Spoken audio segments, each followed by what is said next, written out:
The second awards ceremony was held Wednesday morning before everyone packed up and headed for home. First award for the man or woman that took the most trouble to get here. He's trying to take a picture Of himself. of himself.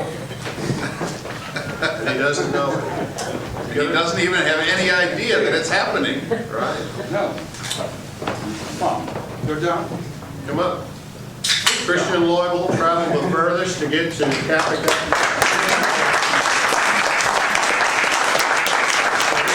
The World Traveler Award.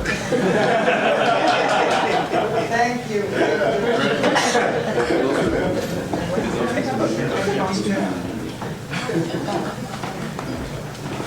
Although he'll be home before I am.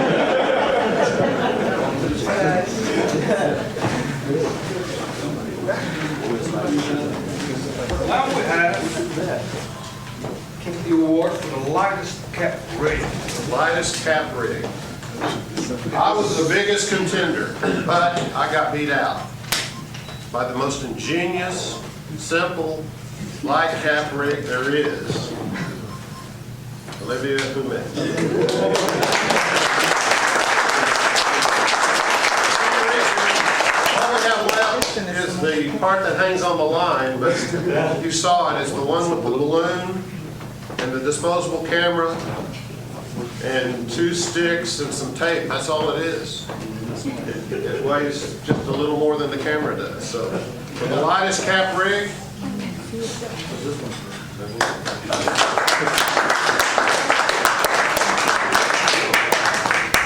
I'm concerned that his rig disappeared, by the way, and if anybody has anything that will lead us back to it, or it back to him. it was missing No yesterday questions morning. asked, but it was gone yesterday morning, and it would be nice if he got it back.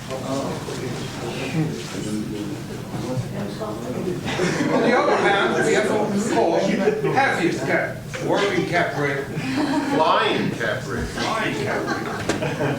It's got to get off the ground. And estimated it would be Rouse, but if there's anyone that disagree with us,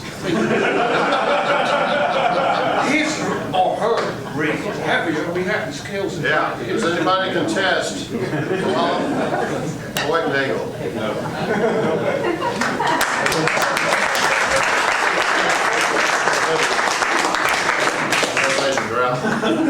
Quite an accomplishment. Was it also the heaviest cat suitcase? Oh, by far. What was the weight? Brooks and I were thinking of changing it to the heaviest capper. So that We couldn't figure out whether it was him or me, or where's Alan? Alan's gone. Alan Heberlin. We'd be a 3-way tie. and we really didn't want to try to break it. There you go. Murphy's Law.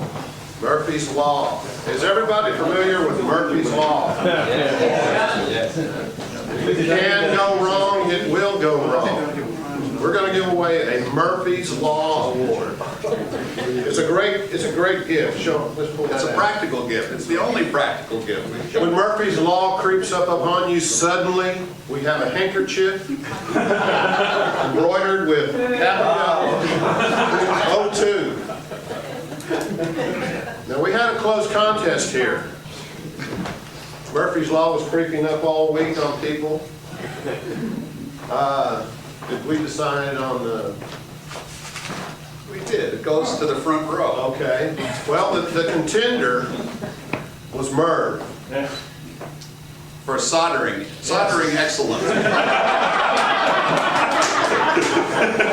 But I think we found someone that had just a little more trouble than you, Merv, so you don't feel so bad.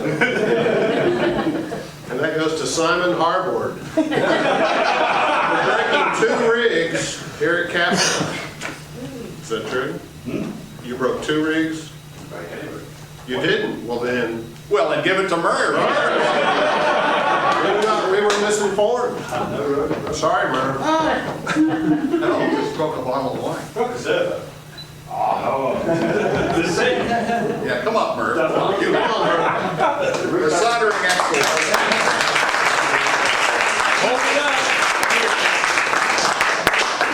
Here in the bottle of beer.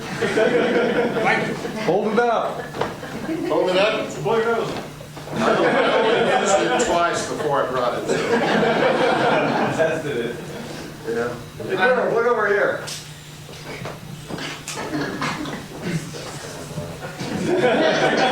Keep it in your field box. Breaking that down through this week's efforts, and have subjected them to a wide battery of qualitative and quantitative assessment. We've gone through the Workham Soloplex model, effective state of judging our own reactions. We've looked out, and we put it in the stereo viewer, so kindly provided by just one at a time, which allowed us to examine detail. And it's my charge. Craig will present the awarding images. I'm going to put forward a few that we thought were worthy of note. And this, so now I feel like I'm up in front making little bird things in the slide projector when things don't work.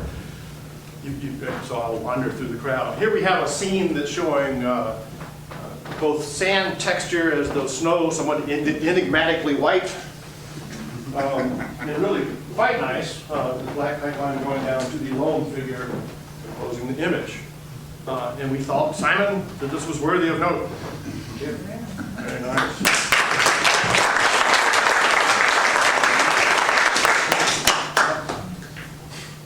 Frank, yeah, okay.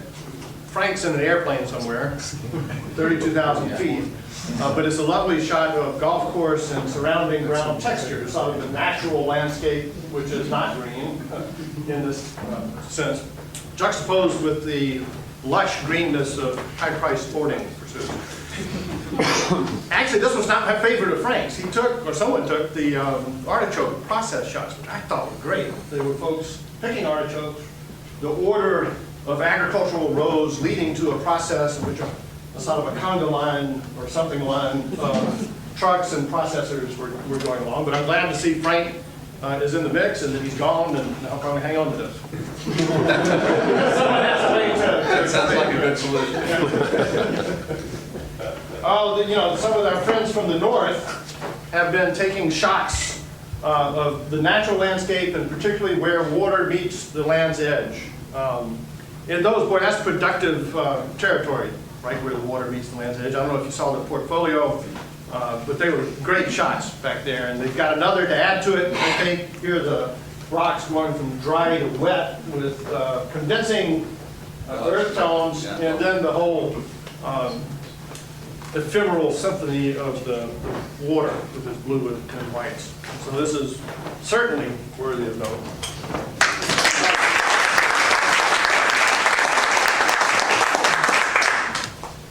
And this one I found incredibly evocative, so much so that I'd love to have a copy.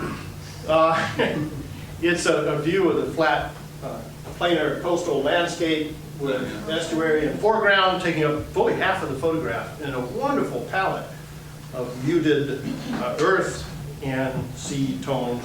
It reminds me of Turner landscape oils, and I think blown up would really work much in the same way.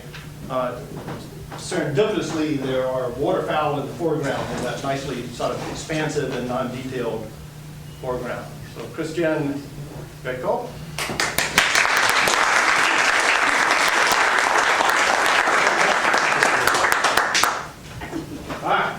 And then all of a sudden I feel as though a whole series of dimensions of Native American culture had been revealed to me.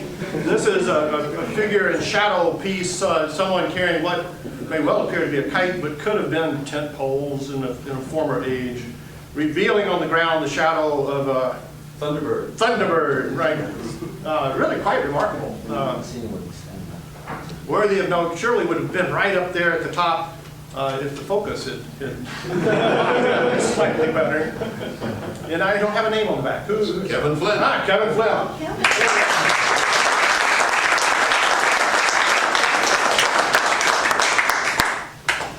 Which brings us to the two of the awarded images. And first we have one, initially hearts were stopped sensibilities were challenged. And I think everyone thought, what the hell is he doing? Kerry Clemens has managed to startle everyone by putting his camera right up against a high-power pole. It says high power right there. I think luckily there's no power running here currently, but currently. Is this out at the abandoned military base? Is that? No, it's near Highway 1 near the Kmart and Staples. Oh, there is power. Well, the Survival Award. And this is the real wonderful image, really. It's just an incredible thing. And this is to Kerry Clemens.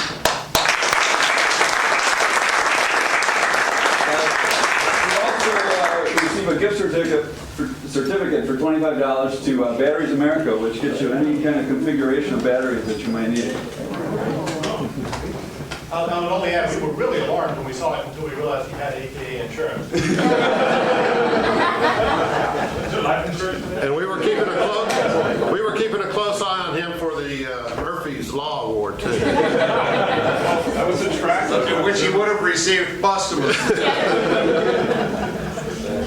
This I'm sure you can all see. This is really a cool shot. This is a slide by Andrea Casalboni. And this was, where's the location, Andrea? Both landing. Okay. Most Landing. This is a shot taken in the very shallows, just maybe a few inches of water cover part of the image. You can see in the lower right-hand corner, there's some subtle rippling of the shallow water, and I think sort of fading to stone or beach that's out of the water. I really was drawn to the sort of cave painting sort of figures and just an incredible range of color found here. And I think I don't have quite all the words that Chris had to describe. Few do. It just simply really was a pleasant image to me, and we'd like to award Andrea the grand prize.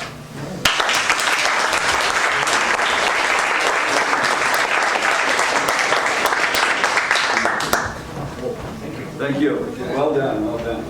Now we do have one additional image.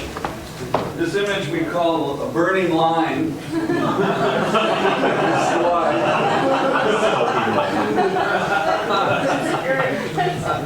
I don't know if it was intentional, no, but it really works. Carlo, is this yours? Yeah, Carl. You got a gift certificate for $25.